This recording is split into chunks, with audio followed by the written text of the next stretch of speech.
Donc bonjour à tous, bienvenue dans cette table ronde sur l'enfance au cinéma. Merci d'être présents, même pour ceux qui sont un peu venus de dernière minute, merci beaucoup. Donc on est en cette belle salle des spectacles à la Sorbonne Nouvelle pour parler de l'enfance au cinéma, et en fait nous souhaitions un peu envisager l'enfant comme une minorité évoluant dans un monde d'adultes. Et donc, il nous semblait intéressant d'interroger la façon dont les auteurs, les réalisateurs, les directeurs de casting, les personnes qui travaillent avec les enfants et également les enfants eux-mêmes vivent ces expériences. Donc, pour m'accompagner dans l'animation de cette table ronde, il y a Ander. Merci Hélène. Et donc, pour en parler, nous aurons Leslie Darel, bonjour. Alyosha Delmotte, bonjour. Cédric Meuse-Burger et Jérôme de Gerlache, bonjour. Et donc, on va rentrer tout de suite dans le vif du sujet avec vous, Jérôme, parce qu'effectivement, la première chose à faire dans un rôle d'enfant, c'est de l'écrire.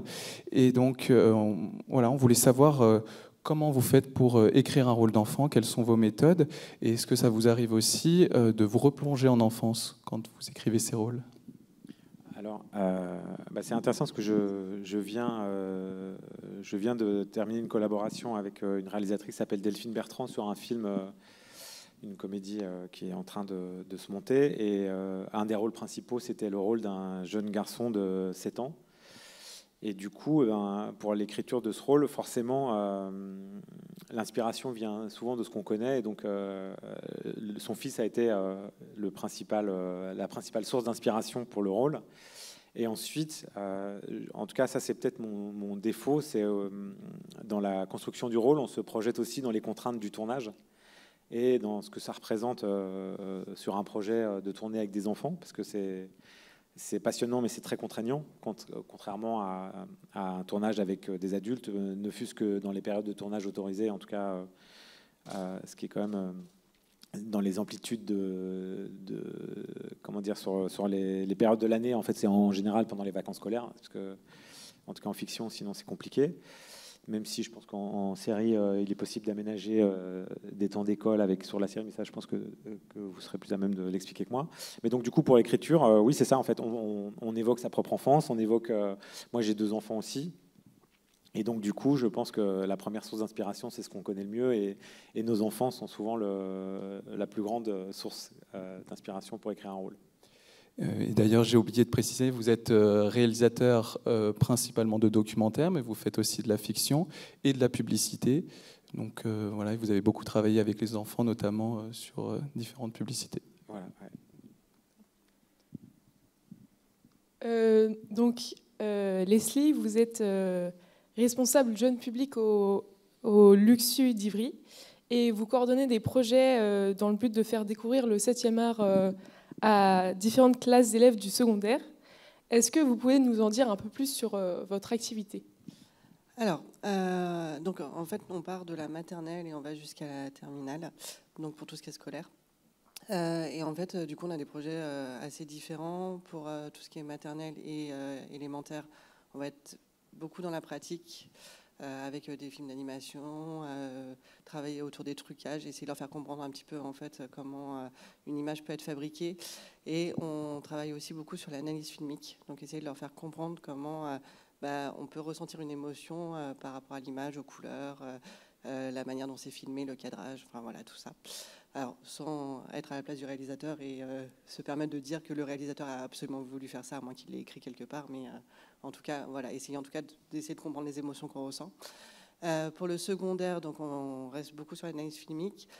Et après, on a une option cinéma en fait au lycée Romain Rolland à Ivry-sur-Seine. Et avec eux, en fait, on a développé des projets un petit peu plus ambitieux. Alors déjà, essayer de comprendre ce que c'est une salle de cinéma et ce que c'est programmer un film. Voilà, ce qui n'est pas la même chose dans un multiplex ou dans un cinéma à essai. Voilà, et comme eux, ils vont beaucoup plus en multiplex qu'en cinéma à essai. Du coup, c'est intéressant de leur montrer l'envers de l'autre côté. Et surtout, on a un gros projet donc avec un réalisateur, parce qu'on s'était rendu compte que les élèves étaient plutôt à penser qu'ils étaient capables de faire un scénario, enfin voilà, d'être tout. Et en fait, non, il y a des vrais métiers. Et donc, en fait, on a un projet où on fait venir un réalisateur chaque année et en fait, il rentre dans le monde du réalisateur. Et on a 3 films, notamment, en fait, qui ont fini par être des longs métrages et qui sont sortis au cinéma. C'était pas prévu, mais voilà. Ouais, c'est super intéressant. Donc vous programmez aussi un peu des films pour ces élèves. Est-ce que vous êtes attentive à la présence d'enfants ou pas particulièrement, enfin, vis-à-vis de leur public qui est eux aussi enfants? Donc à l'intérieur des films, le fait qu'il y ait des enfants à oui, l'intérieur c'est des ça, films, ouais. oui. Alors, on a tendance à penser qu'en fait, ils vont forcément plus s'identifier aux films où il y a des enfants, alors ce qui n'est pas forcément vrai. Voilà, peut ne pas y avoir d'enfants. Après, c'est vrai que ça leur parle forcément plus. Après, on aurait aussi tendance à penser que du coup, le fait de s'identifier fait que ils vont se retrouver à l'intérieur des personnages et en fait ils ont une énorme distance vis-à-vis de ça parce que c'est de la fiction pour la plupart du temps et c'est pas eux.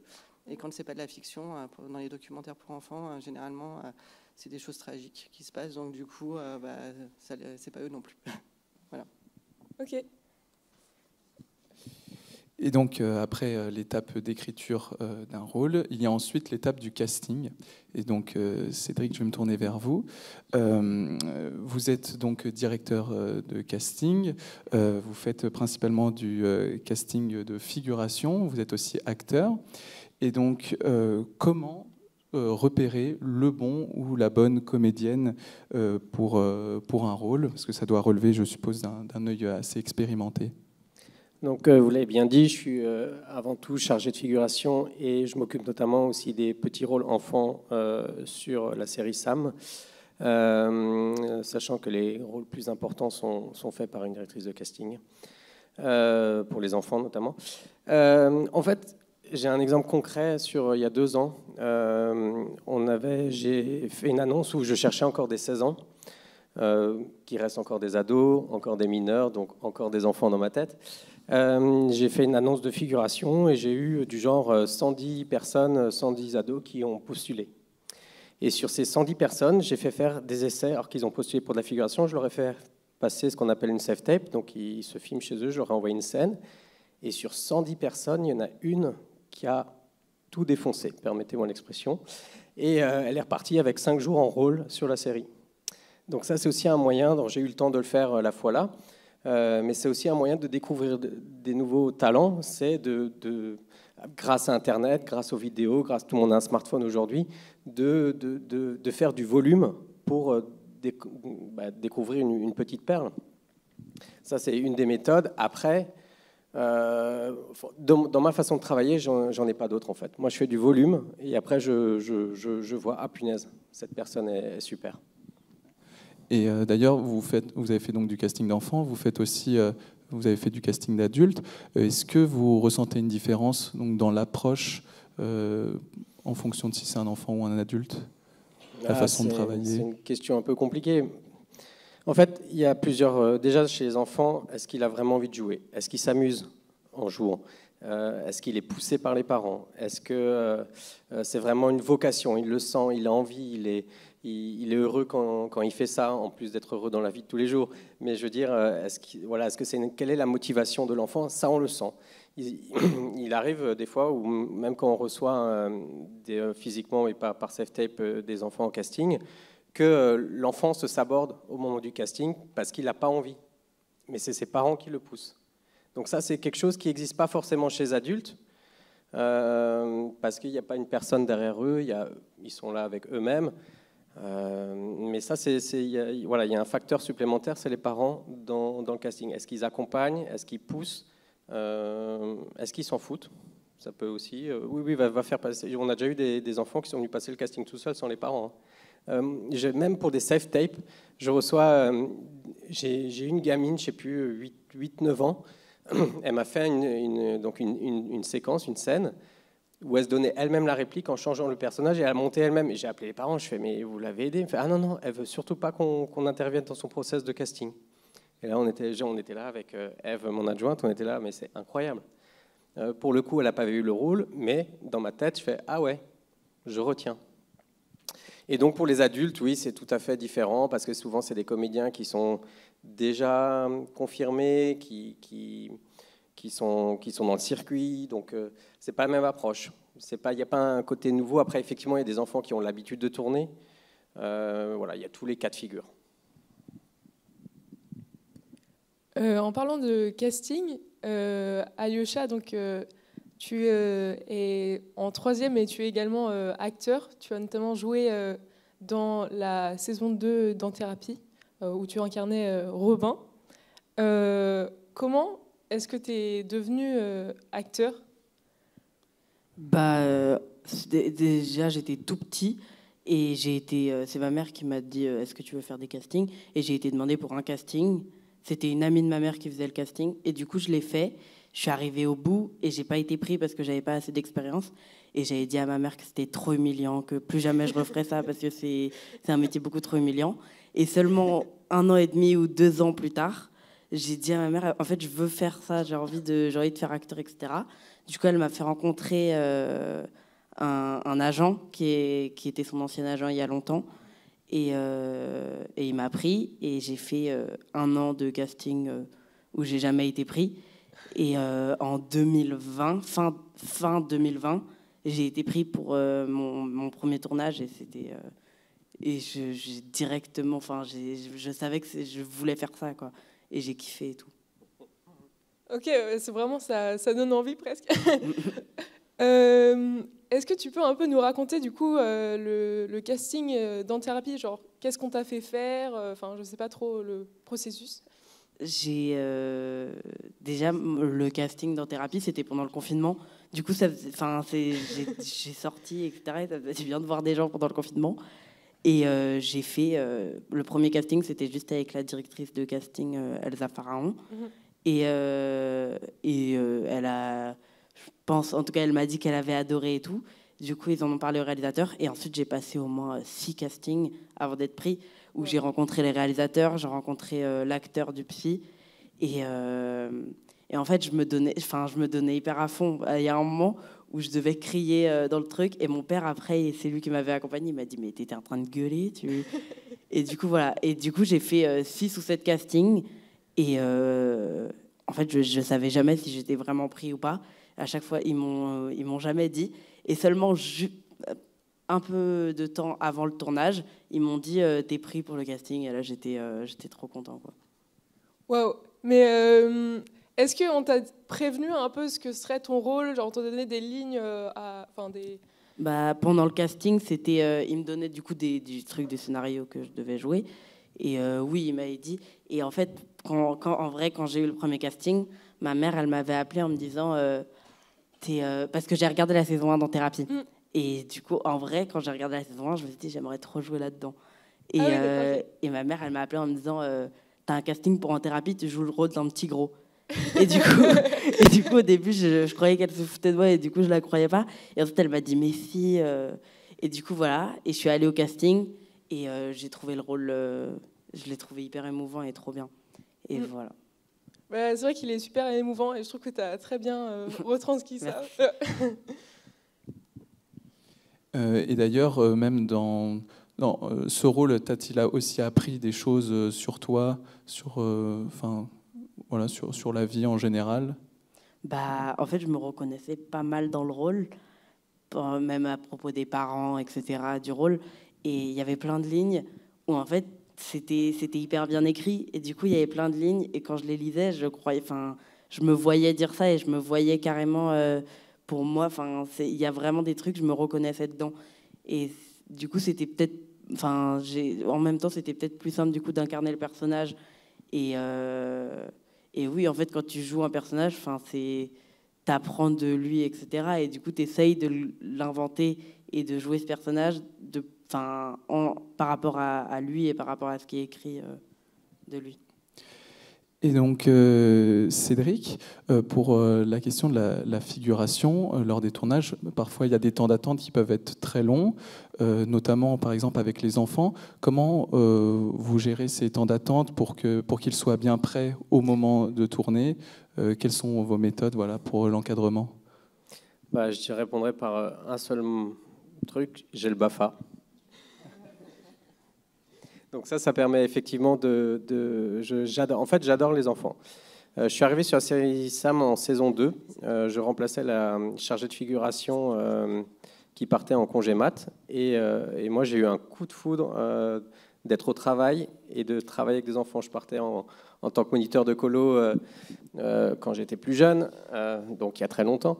Et vraiment, la possibilité de tourner, faire du cinéma, de la fiction avec des enfants, ça me plaît parce qu'il faut effectivement les gérer, il faut les cadrer aussi, ça c'est très important parce que sinon ça part dans tous les sens. Je ne vous raconterai pas le jour où un enfant s'est caché dans le collège, dans le lieu du tournage, et on a mis 40 minutes à le retrouver. On était au point d'appeler les flics, et en fait, l'enfant ne voulait plus tourner. Donc, plutôt de venir nous le dire, elle a préféré se cacher, tout le monde était en panique, du coup, parce qu'il nous manquait. Et un collège, c'est grand. Bon, après, c'était fermé, le portail était fermé et tout, mais... Donc il y a des choses comme ça qui se passent où quand un enfant, on lui dit tiens regarde, appuie sur ce bouton et ça déclenche l'alarme des pompiers, les pompiers nous appellent, qu'est-ce qui se passe, on arrive. Il y a aussi ça dans la gestion des enfants, c'est le quotidien, c'est après les motiver. J'aime beaucoup faire des jeux avec eux, par exemple entre midi et 2. Donc encore une fois, c'est parce que j'ai le BAFA, mais ça permet de les garder, motiver un enfant justement. Pour qu'il donne quelque chose à l'écran, à l'image, il faut le préparer. Parce que si on dit venez signer le contrat, vous allez tourner, l'enfant, pendant les premières prises, il ne va pas bouger, il ne va pas savoir quoi faire, il ne va pas donner ne serait-ce qu'un peu d'énergie. Donc le but, c'est entre guillemets, de les chauffer en faisant des petits jeux, en faisant ne serait-ce que faire apprendre les prénoms des uns et des autres. Parce que comme ça commence à créer les liens entre eux. Tourner toute une journée sans savoir comment s'appelle le camarade à gauche, c'est pas pareil que de dire ah ça va Julien, ça va machin. Voilà. Et Jérôme, je me tourne vers toi. Donc tu es réalisateur et une fois que l'acteur enfant est casté, comment est-ce que tu le mènes vers son rôle? Est-ce que tu as des méthodes particulières? Pour rebondir un peu à ce que tu viens de dire, le lien avec l'enfant est primordial. Alors, il y a plein d'écoles différentes dans la mise en scène. Moi, je suis plutôt un réalisateur qui aime bien être en contact avec les comédiens. Parce qu'il y a des réalisateurs qui préfèrent laisser les assistants. Donc, il y a le ou la première assistante qui, normalement, fait le lien entre la mise en scène et le plateau. Moi, je suis plutôt très énergique et j'aime bien créer du lien avec les enfants. Et déjà, quand ils arrivent le matin, je vais les voir à la loge. Je me mets à leur hauteur. C'est un truc que instinctivement j'ai fait. Donc très vite, je m'abaisse et j'essaye de créer un lien et de les mettre en confiance et de leur faire entendre. Moi aussi, j'ai fait beaucoup de mouvements de jeunesse quand j'étais enfant. Et donc, du coup, j'ai animé des enfants et j'ai été animé aussi beaucoup. Et donc, du coup, il y a ce truc de comprendre qu'en fait, c'est une relation qui va dans les deux sens et que autant ce qu'on peut demander à un comédien plus âgé, parce que toi, tu es déjà plus âgé, donc il y a une approche, il y a une projection dans la problématique du personnage. Pour les plus petits enfants, ils sont plus là, il faut plutôt le prendre comme un jeu et les inviter à venir dans l'univers, en tout cas... si c'est pas un rôle dramatique, en tout cas, si c'est plutôt un rôle d'enfant qui joue et c'est essayer de créer avec eux ce lien qui permet de garder une forme de jeu et de comprendre aussi quelles sont les limites de l'enfant. Parce que, notamment en publicité, c'est très répétitif et c'est assez peu intéressant d'un point de vue dramatique. Enfin, tout dépend aussi de la publicité, mais en gros, c'est souvent des actions répétées de jeux ou de mouvements, des choses comme ça. Et l'enfant, il se lasse très très vite. Donc, il faut arriver, je pense, à capturer très vite ce qu'on veut pour pouvoir passer à la chose d'après et éviter de s'enterrer dans une séquence. Parce que, en fait, si l'enfant sort du jeu, c'est là où on le perd. Et si ça arrive au bout de la deuxième séquence et qu'il est 10h du matin et que la journée elle va jusqu'à 15-16h, parce que les amplitudes horaires avec les enfants sont aussi... En fait, heureusement, en France, en tout cas, c'est extrêmement réglementé, le tournage à l'enfance, et ça passe par tranche d'âge. Et en fonction des tranches d'âge, c'est du temps face à la caméra. Mais ça va de 40 minutes pour les bébés, c'est maximum 40 minutes par jour. Et si le bébé s'endort sur le plateau, vous n'avez pas le droit de le réveiller. Voilà, c'est comme ça, ça arrive. Et pour les enfants qui vont entre 3 et... C'est quoi, c'est 3-6 ouais, 3-6, ouais, 3 et 6 ans, c'est 3 heures, je pense. C'est 2 heures. 2 heures. Ouais, bon, c'est 2 heures, et puis 3, et puis 6. Mais je pense que c'est max 6. Hein. Max 6 en période de vacances. Voilà, c'est ça.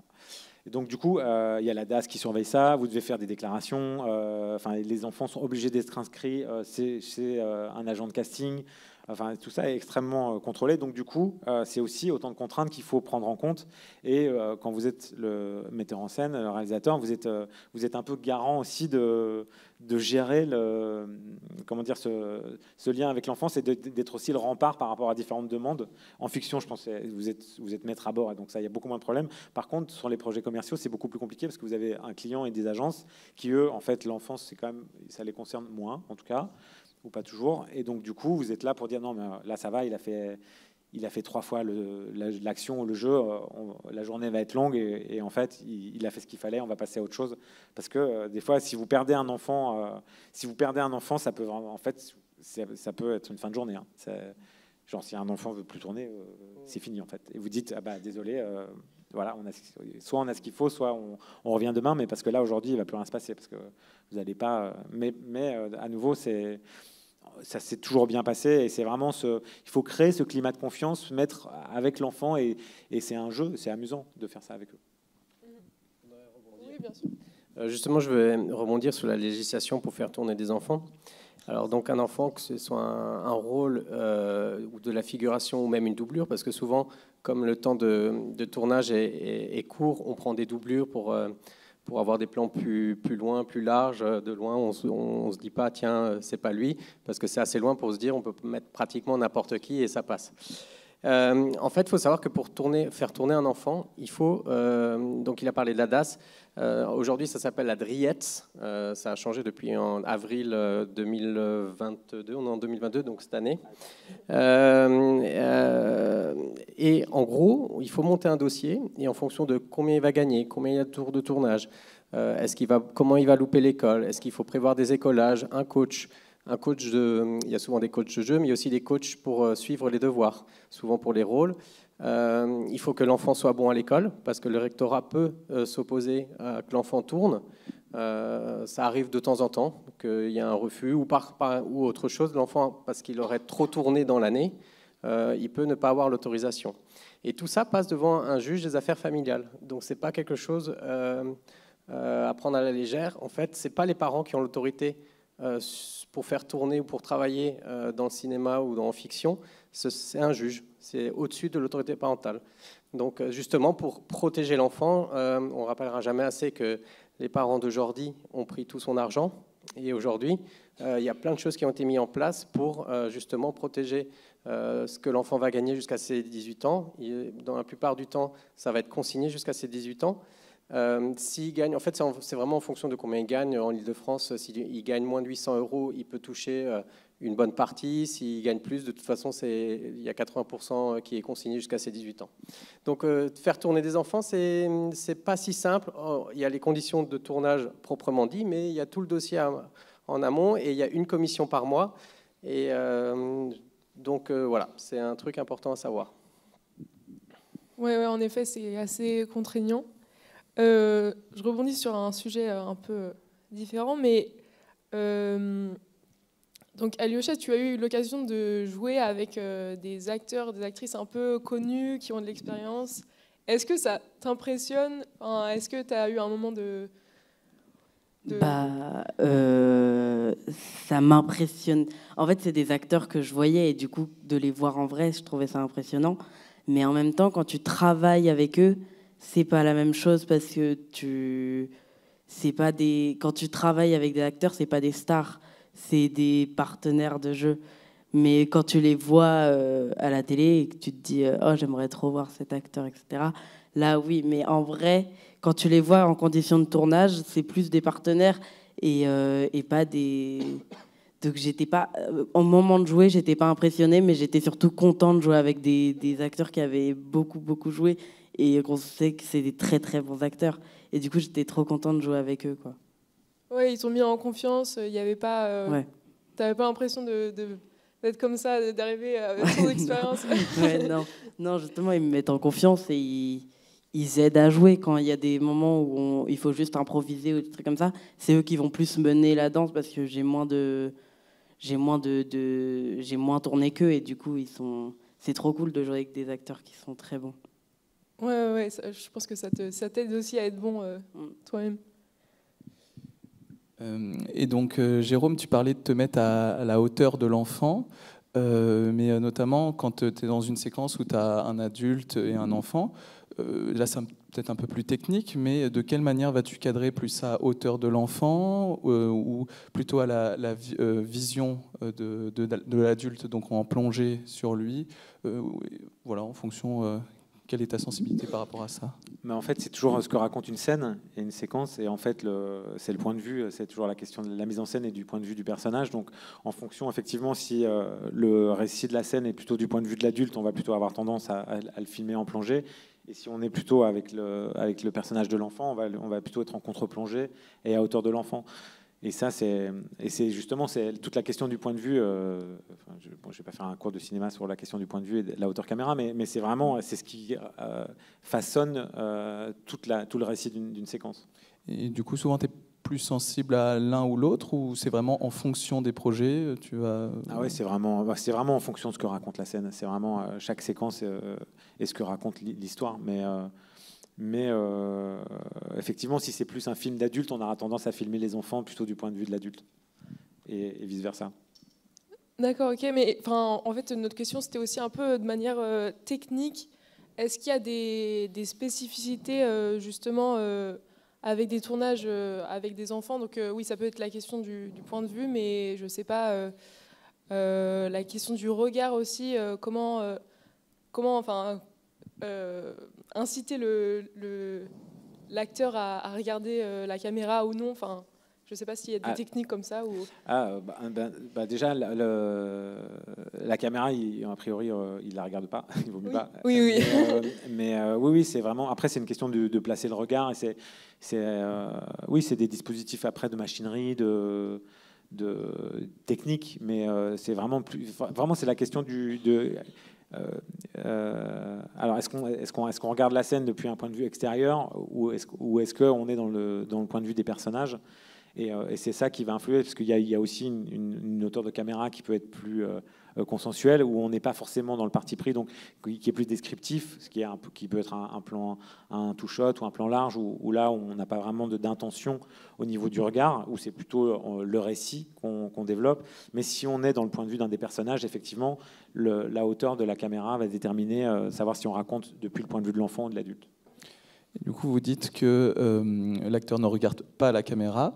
Est-ce que vous avez une méthode pour lui faire oublier, par exemple, dire que la caméra, c'est tel objet ou c'est tel méchant, il ne faut pas le regarder, sinon tu vas te transformer en pierre, par exemple, ou je ne sais pas, des choses comme ça. Ça, effectivement, c'est un des gros enjeux, surtout avec les enfants très petits. S'il y avait le contre-champ du point de vue de l'enfant qu'on filme avec les assistants et la mise en scène et tout le monde qui fait les imbéciles à côté de la caméra, pour essayer de jouer avec justement ou regarder, recréer, essayer de capter l'attention à l'endroit où il faut pour que le raccord regard soit au bon endroit, parce que en vrai c'est assez compliqué, c'est un métier très difficile d'être acteur, que j'aimerais vraiment pas du tout faire, ce que je serais incapable de faire, mais parce que c'est très très difficile. Il faut arriver à un moment déterminé, et je pense que ça, Alyosha pourra le décrire. En fait, l'acteur, il passe 90% de son temps à attendre. Et c'est vraiment et moi je suis toujours admiratif des acteurs évidemment, mais des enfants qui parfois, quand vous mettez un plan en place entre la lumière, le décor, bref, il y a énormément de contraintes. Il y a parfois une heure d'attente. Et vous êtes là parce que vous devez être là pour la lumière, le truc. Enfin, on essaye au minimum de mobiliser, mais bon, des fois vous êtes là. Et vous avez, 40 secondes. Et au moment où on dit « Ok, c'est à toi », il faut arriver à être dans le rôle, se projeter émotionnellement, faire ce qu'on vous demande. Et puis après, ça dure en général, on tourne rarement plus de 5 minutes d'affilée. Enfin, en tout cas pour de la pub, des choses comme ça. Après, en fiction, c'est différent, mais en pub, voilà, il faut au moment où on est sur vous, il faut arriver à donner ce qu'il faut, et ça demande une des grandes capacités de concentration et surtout de patience. C'est un métier de patience, être acteur. Et avec les jeunes enfants, c'est ça qui est difficile à faire, c'est arriver à maintenir à la fois leur attention et leur capacité à jouer, mais aussi arriver à les faire patienter. Et ça, c'est vraiment le travail des assistants qui est remarquable parce qu'ils sont obligés de les encadrer, parfois on est en extérieur, il fait mauvais, il fait froid, et il faut donc les réchauffer, les maintenir sur place, et ça peut être beaucoup de contraintes. Donc effectivement, c'est un métier qui peut faire rêver, mais qui est très difficile et très exigeant. Donc, et d'autant plus pour les enfants. Leslie, vous l'avez un peu abordé tout à l'heure, mais lors des ateliers pratiques que vous faites avec des classes, est-ce que ils se rendent compte vraiment, ils prennent conscience des particularités et des difficultés du tournage? Alors, on n'a pas la prétention de faire des vrais films, ouais, pour le coup, c'est vraiment des ateliers pour enfants. Alors, notamment pour les films d'animation, là, ils se rendent compte que c'est très très long et qu'en fait, c'est pas marrant du tout de déplacer quelques millimètres à chaque fois. Donc, on les fait tourner pour pas qu'ils restent trop longtemps là-dessus. Après, quand on fait des trucages, moi, je me souviens d'une année, on travaillait autour de Méliès et du coup, on essayait de les faire disparaître. Et il y a une petite qui s'est mise à pleurer en disant qu'elle voulait pas disparaître et que voilà. Donc, en fait, ils ont du mal à couper entre ce qu'on est en train de leur dire, le fait que ça soit une illusion, en fait, ce qu'on est en train de faire, et que c'est pas la vérité. On est en train de fabriquer une image et ce qui est vrai. Ils ont, pour certains, après, la plupart ils comprennent, mais je suis pas sûre qu'en tout cas en primaire ils aient très très envie de continuer à faire du cinéma avec ce que nous on fait avec eux. Voilà. Ouais, ça les attire pas trop, cette confusion un peu entre la réalité et le film. On a parlé un peu de la partie juridique, donc avec Cédric et avec Jérôme, et on se demandait de ton point de vue, Alyosha, donc tu es encore à l'école. Quelles sont tes conditions de travail et comment est-ce que tu arrives à lier les cours et tes rôles en même temps? Comme tu avais dit, en fait, il faut être bon et il faut que le directeur il soit d'accord. Et du coup, moi, je dirais pas que je suis très bon à l'école, mais je suis pas mauvais. Et mon directeur, il sait ce que je fais, etc. Du coup, il me laisse tourner. Mais la plupart du temps, les enfants, ils tournent, les réalisateurs, etc., savent qu'il faut plus les faire tourner pendant les vacances. Et du coup, on tourne la plupart du temps sur les vacances et ça ne mange pas beaucoup sur l'école. Mais en tout cas, quand ça prend sur l'école, le directeur, il doit signer des papiers et tout. Et il faut qu'il soit d'accord. Et si un jour je tombe totalement scolairement et que je suis plus très bon, je sais qu'il y a des chances que je puisse plus tourner comme je fais, quoi. À l'inverse, en figuration notamment, il y a des directeurs d'école, de collège, de lycée, de lycée pas trop, mais qui disent l'enfant est pas très bon, mais je donne quand même un avis favorable parce que peut-être ça va débloquer quelque chose chez lui. Donc il y a toutes les règles possibles, il n'y a pas de non plus trop, il y a des restrictions, mais tout est possible en fait. Maintenant, si c'est quelqu'un qui se comporte très mal à l'école, quelque part, nous, on ne le veut pas non plus parce que sur le plateau, ça peut être la même chose. À l'inverse, ça peut être aussi une révélation et il rentre dans le chemin. Tout est possible. D'ailleurs, j'ai une petite question un petit peu pour vous deux. C'est sur le suivi psychologique d'un enfant acteur. Déjà, est-ce qu'il y a un suivi psychologique et en fonction des rôles, est-ce qu'il y a différentes méthodes à ce niveau-là? Déjà, pour les rôles, pour n'importe quel rôle d'enfant, quand il est choisi, et il y a souvent un choix numéro 2, l'enfant passe une visite médicale propre au milieu de l'audiovisuel. C'est-à-dire que le médecin a lu le scénario et il va parler, je pense, pendant 1 heure plus ou moins, avec l'enfant pour lui parler du rôle. Est-ce que tu es OK pour faire cette séquence où il va se passer ça? Est-ce que tu n'es pas OK? OK. Et le médecin va déjà dire OK pour je donne mon accord, mais cette séquence, il faut la réécrire, il faut faire ça, il ne peut pas faire cette action, etc. C'est le seul suivi entre guillemets psychologique que je connaisse. Je ne sais pas s'il y a autre chose derrière, mais en tout cas, c'est le seul truc que je connais. Non, j'ai rien ajouté. Et donc ensuite, après le tournage, y a-t-il aussi, on continue ce suivi psychologique ou non? Ça, je ne pourrais pas répondre à cette question. Moi, je ne pense pas. Par contre, aussi, il y a un truc important dans le tournage d'enfants, c'est un enfant qui va dire au moment de la visite médicale, oui, je commence à être isolé dans mon collège parce que j'ai dit que j'avais un rôle. Eh ben, ça, c'est une alerte pour voir si on donne vraiment l'autorisation à cet enfant, parce que ça va que empirer. Donc, ça va peut-être aussi créer des jalousies. Donc, quelque part, un enfant qui tourne, je pense qu'il ne doit pas le crier sur tous les toits, parce que ça peut être néfaste pour lui, en fait. Et ça fait partie du métier aussi. J'ai l'exemple d'une amie réalisatrice qui avait fait tourner sa fille, qui aujourd'hui a une trentaine d'années. Et du coup, j'en ai parlé avec elle, et elle était... c'est pas une enfant star, mais elle était en tout cas très visible quand elle avait entre 7 et 9 ans. Et elle a vécu comme un véritable trauma, parce qu'en fait, elle était dans une petite école d'une petite ville. Et du coup, effectivement, la jalousie de l'entourage et des autres élèves ont fait qu'à un moment donné, en plus, elle était mi-indienne, elle était belgo-indienne, donc elle était un peu, déjà stigmatisée de par la région dans laquelle elle a grandi, et ça a accentué, et elle l'a vécu comme une énorme violence, et donc du coup après elle a plus jamais voulu jouer. Et à l'époque, effectivement, je pense que, en tout cas, il y avait sa maman s'est pas vraiment rendu compte de ça, et des années après, elle lui a expliqué, mais en fait, ça avait été à la fois, elle avait adoré l'expérience d'être jeune comédienne, mais elle dit les conséquences, si j'avais su, j'aurais jamais fait ça, parce que en fait, les conséquences sociales dans l'école ont été beaucoup trop violentes, et les autres petites filles, les autres enfants ont été extrêmement méchants avec elle, et du coup, il lui a fallu pas mal d'années pour s'en remettre. Il faut faire attention à ça aussi. Oui, c'est intéressant ce que tu disais, Jérôme, parce que ça croise un peu la question des représentations. Et je me demandais un peu aussi si pendant le tournage ou du coup en salle après ou à la télévision, enfin ça dépend du média, mais est-ce que vous proposez à l'enfant de voir son retour de manière générale? C'est très... avec les enfants trop petits, non.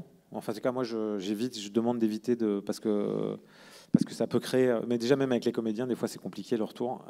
Les adultes, parce que du coup, ça génère plein de questions qui n'ont pas lieu d'être. Et je pense que je pense que ça enlève une part du naturel si la projection de se voir à l'écran. Il y a des jeunes comédiens qui demandent à se voir, mais en général, moi, je préfère qu'ils se voient pas.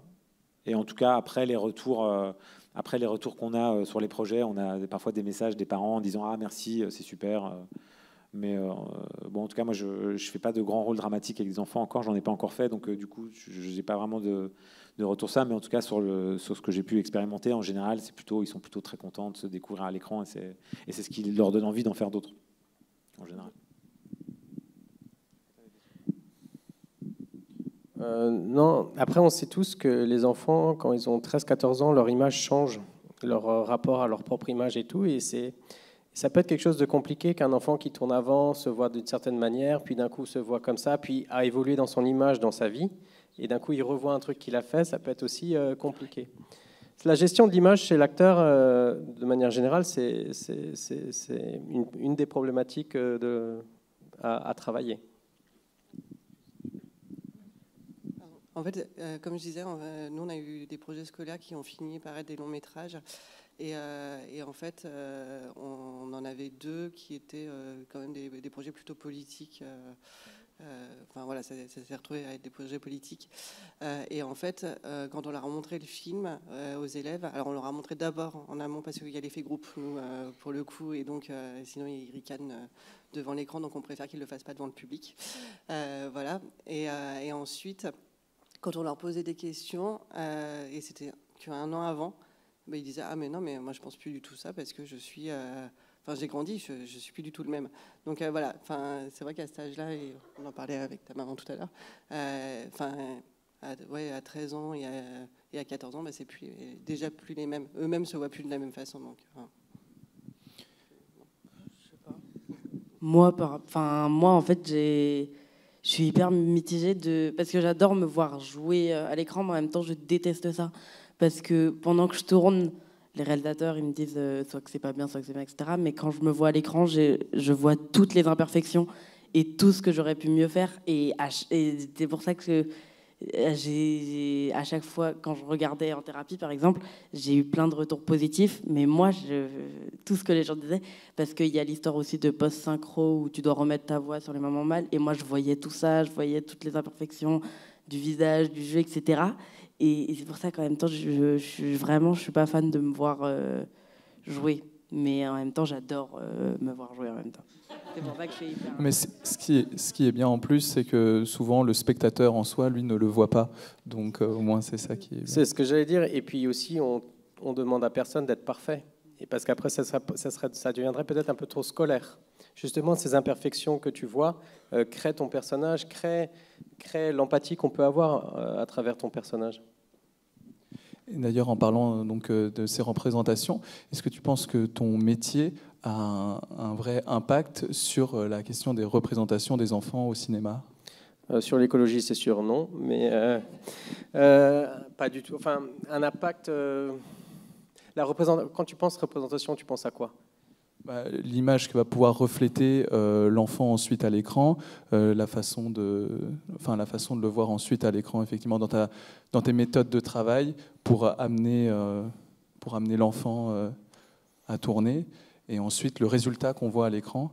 Est-ce que donc dans tes techniques de travail, il y en a un peu ? Le travail du directeur de casting, c'est avant tout de filtrer, c'est-à-dire voir est-ce que l'enfant est capable de jouer. Est-ce que l'enfant est capable d'improviser ? Est-ce que l'enfant est capable de jouer et d'improviser ? Ou est-ce que l'enfant est capable de rien ? Et dans ce cas-là, c'est déjà foutu. Il y a des enfants qui sont très bons avec des textes, mais qui sont moins bons avec les impros. Et à l'inverse, il y en a qui sont très bons dans l'impro, mais vraiment très bons. Mais dès qu'on leur met un texte, il n'y a plus cette fraîcheur en fait, dans le jeu. Donc déjà, notre boulot, c'est de trouver des personnes qui sont malléables pour justement que le réalisateur se dise bon, il a déjà passé cette étape-là, donc je vais pouvoir le modeler. Parce que c'est important, un réalisateur a besoin de diriger. Donc moi, tout ce que je fais, c'est de trouver...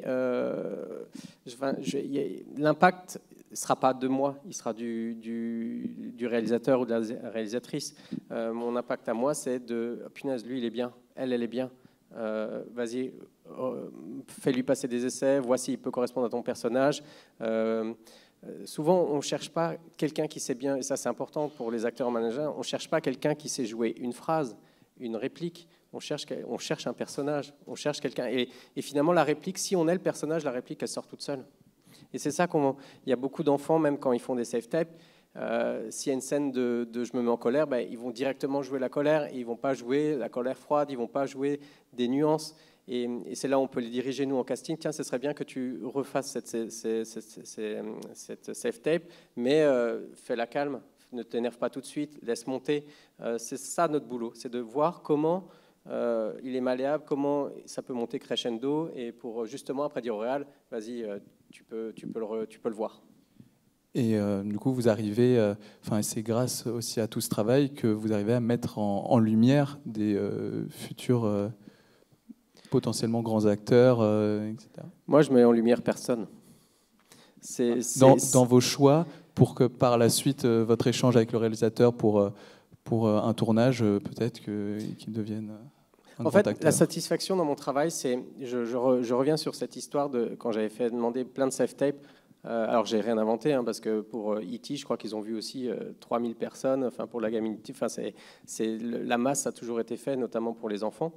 Mais je reviens avec cette personne qui est sortie du lot sur 110 personnes. Parce qu'en fait, ma satisfaction à dire, punaise, elle est bien, elle a postulé pour de la figuration et elle est repartie 5 jours en rôle. Enfin, c'est énorme d'avoir 5 jours déjà en rôle. Un jour, c'est déjà bien, mais alors déjà 5, c'est encore mieux. Donc ma satisfaction, elle est là. Je ne l'ai pas vraiment mis en lumière. J'ai servi le projet. J'ai donné une personne qui va... c'était une scène avec Fred Testo. Enfin, c'était plusieurs séquences avec Fred Testo. D'ailleurs, c'était la première fois de sa vie qu'elle jouait. Et ça, la personne... En fait, c'est ça aussi. Dans les 110 self-tapes, c'était la seule qui avait vraiment compris l'essence de la scène. Mais que ce soit aussi pour les adultes, souvent, quand on a des self-tapes, les gens ne comprennent pas la scène. Ce n'est pas juste des répliques. Il y a quelque chose derrière. Il y a un personnage. Il y a une façon de faire. Et elle avait capté le truc. Elle n'avait jamais joué de sa vie. Elle a capté le truc et elle nous c'est souvent ce que je dis, c'est des fois on a une claque quand on est en casting et on a une personne et on sait plus, moi ça m'est déjà arrivé, je ne savais plus comment je m'appelle parce que la personne m'a emmené dans son univers avec 3 fois rien, une table et là tu es là, waouh. Donc quand on a ce sentiment-là, là on dit, souvent on dit c'est elle ou c'est lui, on le sent, ça on le sent, on dit lui il est super, c'est lui. Et des fois aussi, le boulot de directeur de casting, c'est un... Je sais pas le mot, c'est pas compliqué, mais on a nos préférences à nous et le RAL ne choisit pas nos préférences à nous. Et des fois, on comprend pas, mais on respecte parce que c'est pas c'est notre projet, mais c'est pas nous qui décidons au final. Et c'est arrivé il y a pas longtemps où vraiment avec Eve, ils ont fait un choix qu'on n'a pas compris. Et au final, au jour du tournage, ça ne s'est pas hyper bien passé. Mais on avait 2 autres profils qui étaient juste, qui crevaient l'écran et on n'a pas compris. Donc des fois, il y a aussi, il faut se planter pour un réal, dans la communication aussi avec son directeur de casting. Moi, j'ai appris, grâce à cette expérience, de me dire, OK, la prochaine fois, j'ouvrirai plus ma gueule en disant, non, mais en fait, je pense que tu ne fais pas le bon choix. Je n'ai pas osé. Des fois, on me demandait, tu es d'accord avec ce choix? Je fais oui. Là, sur celui-là, j'ai pas... Directement, ça a foncé et ce n'était pas le bon choix. Mais je crois que le rapport de confiance entre le directeur de casting et la mise en scène est vraiment primordial parce que effectivement, souvent, on n'a pas forcément le temps de rencontrer les enfants avant de tourner avec eux ou parce que pour plein de bonnes et mauvaises raisons. Alors quand c'est des choses très importantes, en général, j'avais fait un projet notamment avec Elsa à l'époque et c'était un projet pour la prévention radicalisation et c'était en 2015, je pense. Ouais, c'était juste après les attentats et c'était vraiment, c'était un projet très sensible pour plein de raisons qu'on imagine. Et il y avait, et c'était du point de vue d'un jeune homme et d'une jeune femme qui se radicalisaient et de l'entourage qui percevait ou pas le process. Enfin bref, donc tout le process était compliqué. Donc là, on avait rencontré chacun des enfants et Elsa avait été un relais très intéressant, mais vraiment, comme les directeurs de casting sont ceux qui connaissent les enfants et qui les rencontrent, des fois ils les rencontrent à plusieurs reprises parce qu'ils font plein, ils les voient tout le temps. Et moi, c'est ce que je fais toujours soit un rendez-vous, soit un call avec les directeurs de casting en disant bon, quel est ton sentiment? Voilà ce que moi, intuitivement, en regardant, j'essaye d'éviter avant de regarder les extraits d'avoir l'avis. Comme ça, je me fais mon opinion et j'ai ma sélection. Et puis, je la confronte avec le point de vue du directeur de casting. Et je dis, est-ce que tu penses que ça va bien se passer? Et je demande toujours comment sont les parents. Parce que le rôle du parent est primordial dans l'enfance au cinéma, vraiment. Et la relation se nourrit. Et alors, du coup, c'est plutôt les directeurs de casting qui ont le rapport avec les parents que la mise en scène, d'ailleurs. Parce que nous, on leur parle assez peu. D'ailleurs, on nous demande de ne pas trop leur parler. Parce que c'est bien qu'il y ait le cinéma est un métier extrêmement hiérarchique. C'est vraiment pyramidal. Et on se demande toujours un peu au début pourquoi. Il y a un grand truc. C'est marrant parce que j'en ai parlé il n'y a pas longtemps. Il y a une vidéo de Benoît Poulvorde qui dit la différence entre le cinéma belge et le cinéma français. Et en fait, je dis toujours aux gens oui, ok, du point de vue d'un technicien belge, j'entends. Mais en vrai, cette échelle comment on appelle ça Ouais, cette échelle de hiérarchie et c'est la chain of command, les Anglais disent chain of command, en fait est primordiale parce que en fait tous ces tampons sont d'autant de liberté après pour la mise en scène et le travail réel. Et qu'en fait si on commence à être dans de l'affectif ou dans un rapport avec les parents ou avec trop d'interlocuteurs quand on est metteur en scène, en fait, on perd la nature et l'essence de ce qu'on est en train de faire. Et ce qu'on est en train de faire, c'est en train de raconter une histoire. Et tout ce qui entoure cette histoire, et en fait, il y a un moment déterminé, et c'est ça qui est la beauté du cinéma, c'est la convergence de tous les talents, qui, en fait, tout ce qui compte, c'est le moment où l'acteur va délivrer et transmettre une émotion. Et que toute cette machine est en fait déterminée pour ce moment précis. Et vraiment, la direction de casting et les directeurs de casting sont primordiaux et encore plus avec les enfants, parce que c'est eux qui font vraiment le lien entre l'enfant, le parent, la mise en scène, et qui permettent à ce que l'enfant ait l'espace d'expression et de liberté le plus grand pour qu'au moment où il doit intervenir, il soit à la fois bien dans ses baskets, heureux d'être là, heureux de donner ce qu'il a à faire. Et c'est vraiment, et la vie des directeurs de casting est essentielle dans ces rouages parce que c'est eux qui connaissent ces enfants. C'est eux qui les travaillent, c'est eux qui les rencontrent, c'est eux qui les travaillent à l'année. Et du coup, à la mise en scène, c'est vraiment une collaboration qui est essentielle. Je vais rajouter une petite expérience sur Sam, je ne sais plus en quelle année. On avait une journée de figuration avec 200 enfants. 200. Donc, vous faites x2, parce qu'il y a minimum un parent qui arrive. Donc, le matin, quand il y a 400 personnes qui arrivent, ça fait quelque chose à gérer. Les parents viennent souvent avec les frères et sœurs, parce qu'ils ne peuvent pas les garder le temps de les déposer. Des fois, ils viennent les deux parents, des fois, ils viennent toute la famille. Et c'est là où il dit, effectivement, nous, on sait qui fonctionne comme ça ou pas. Et on fait attention à ça. En général, on cadre bien les choses. Mais les parents, c'est vraiment, déjà, c'est pratiquement notre seul interlocuteur. Des fois, il y a des enfants qui nous contactent en direct, mais on demande très vite à parler aux parents. Donc, les parents, c'est des fois un poids. Des fois, ça se passe très bien. Nous, sur Sam, les parents sont virés. Ils n'ont pas le droit de rester. Notamment les parents des figurants, parce que sinon, c'est ingérable. Ils vont vouloir aller sur le plateau. Et s'il y a 400, une journée à 200, s'il y a 400 parents sur le plateau, je ne sais pas comment on gère ça. C'est vrai que oui, les parents, ça peut être un vrai accompagnement ou aussi un peu contraignant pendant le tournage. Pour revenir un peu, tu l'as déjà un peu abordé, Alyosha, sur comment tu ressentais de te voir à l'écran, donc de voir tes erreurs, tout ça. Mais est-ce que tu as un peu eu l'impression qu'il y a une différence entre ce que tu as joué et ce qui est représenté à l'écran après, ou tu as l'impression que c'est assez...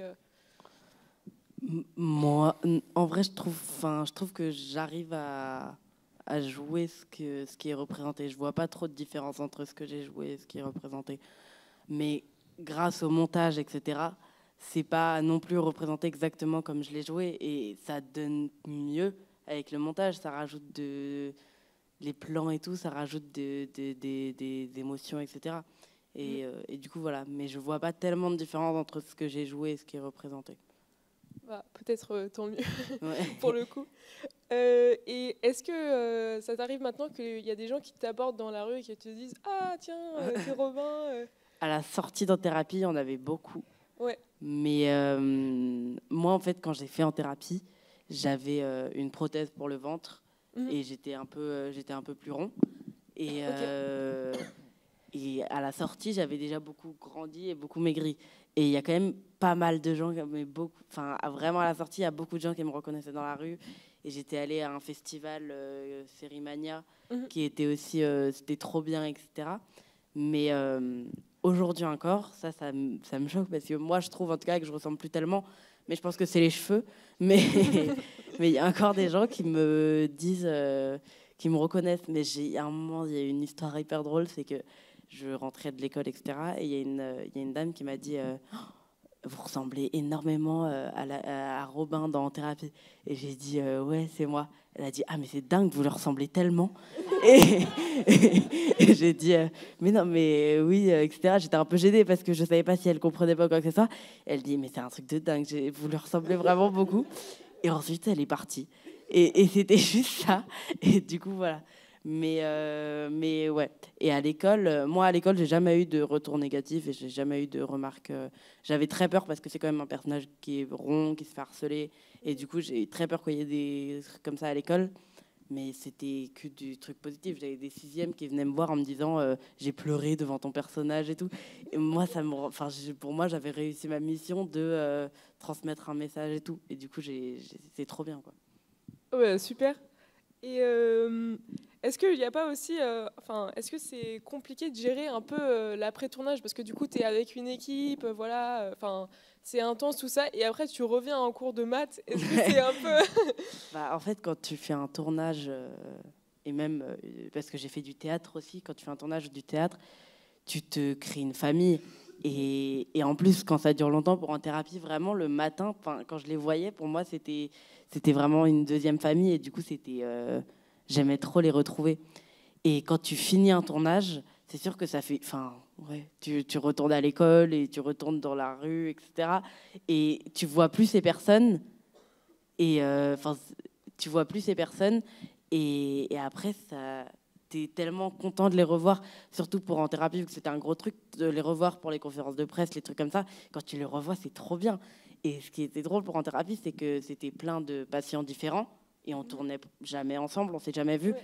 Et pourtant, la première fois qu'on s'est vus, on avait l'impression qu'on a tourné ensemble pendant tout le tournage. Et on s'entendait déjà hyper bien avec tout le monde. Et ouais, on se crée une famille. Et du coup, à chaque fois, c'est compliqué quand même de partir du tournage. Et donc, une dernière petite question pour vous, Leslie. Une question qui peut paraître assez simple en soi. Mais en quoi est-ce important de partager et de faire découvrir le cinéma aux enfants ? Alors déjà, les enfants, ce qui est intéressant, c'est qu'il n'y a pas un public, mais c'est des publics. Voilà. Et moi, je suis dans un cinéma qui est donc Art et Essai, qui est un cinéma municipal, donc je sais que c'est très à part. On a des moyens qui nous permettent de faire de l'action culturelle. Alors, sans dire qu'on peut fonctionner à perte, mais en tout cas, on ne se pose pas la question de l'argent qui rentre. Donc ça, ouais, pour le coup, c'est assez particulier. Et en fait, les films que je passe, la plupart n'ont pas de publicité. Voilà, on n'en parle pas. Il n'y a pas d'affiche, il y a pas. Voilà, on a des distributeurs qui sont vraiment spécialisés pour enfants. On va avoir quelques films comme ça qui vont avoir une grosse publicité, comme le dernier film de Michel Oslo, Le Petit Nicolas, là, qui sont sortis et qui sont associés généralement au multiplex, mais qui sont vraiment des films pour nous, pour le coup. Et en fait, l'intérêt, c'est vraiment de les ouvrir sur le monde. Voilà, on est là pour leur montrer des choses différentes, des choses qui parlent d'eux, même s'ils ne sont pas dedans, parce que, je reprends la question tout à l'heure, mais en fait, pour les enfants, notamment les tout petits, c'est souvent des animaux, en fait, qui sont humanisés, mais voilà, on est dans quelque chose. En tout cas, le but, c'est vraiment de les ouvrir sur le monde, les ouvrir sur un maximum de choses différentes et leur faire comprendre que il n'y a pas une manière de penser, il n'y a pas une image qui n'est pas pensée aussi. Et donc voilà, nous, on est vraiment dans ce travail-là d'éveil à la lecture de l'image et de faire en sorte qu'ils n'aient pas une seule manière de penser avec des films en 3D ou des films commerciaux, mais voilà, vraiment une pluralité de films. De les ouvrir au maximum. Ouais. Et donc, on va arriver à la fin de cette table ronde sur l'enfance au cinéma. Juste pour parler un peu plus d'actualité, est-ce que vous voulez très rapidement nous dire un petit peu sur quoi vous êtes en train de travailler, est-ce que vous avez, et sur les futurs projets que vous auriez, mais très rapidement parce qu'on a très peu de temps pour chacun. Ouais, moi, pour le coup, je travaille sur les films d'actualité. Moi, je vais reprendre une pièce de théâtre à l'Odéon de Alexander Zeldin qui s'appelle Une mort dans la famille. Et du coup, voilà, c'est trop bien. Donc, avec mon adjointe, nous allons faire la saison 7 de Sam. Nous partons aussi sur un film de Anne Fontaine qui est sur la création du Boléro de Ravel. Donc un tournage d'époque, et nous avons déjà fait la saison 1, mais on va faire aussi la saison 2 l'année prochaine de Marie-Antoinette, diffusée sur Canal+. Et moi j'ai donc le film de Delphine Bertrand sur lequel on travaille et qui, on l'espère, va se faire dans l'année à venir, ou peut-être l'année et demie à venir. Voilà. On est dans la phase de casting, là. On est sur le casting des rôles principaux, et là, justement, après, on va attaquer le casting de l'enfant, mais là, pour l'instant, on est encore dans les rôles principaux adultes. Voilà. Bien, merci à tous de nous avoir rejoints aujourd'hui pour cette table ronde sur le thème de l'enfance. Donc, on a vu un peu que pendant l'étape de l'écriture, tout ça, les rôles d'enfants étaient vachement inspirés de l'enfance, de ses propres enfants, et tout en pensant aussi également aux contraintes qui viennent au tournage. On a vu aussi que le casting, c'est une relation qui va dans les deux sens. Il y a une vraie relation entre le réalisateur et le directeur de casting, et également les parents et donc l'enfant acteur. Nous avons également vu que l'embauche des enfants dans le cinéma était très encadrée, et donc que c'était quand même assez important pour justement leur laisser, qu'ils réussissent quand même à l'école et qu'ils aient aussi le temps d'être enfants.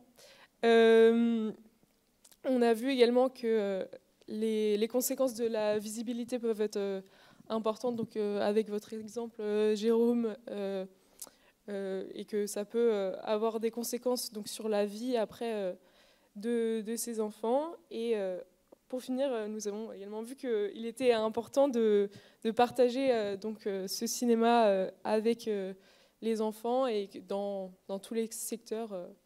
Voilà. Donc merci beaucoup à tous.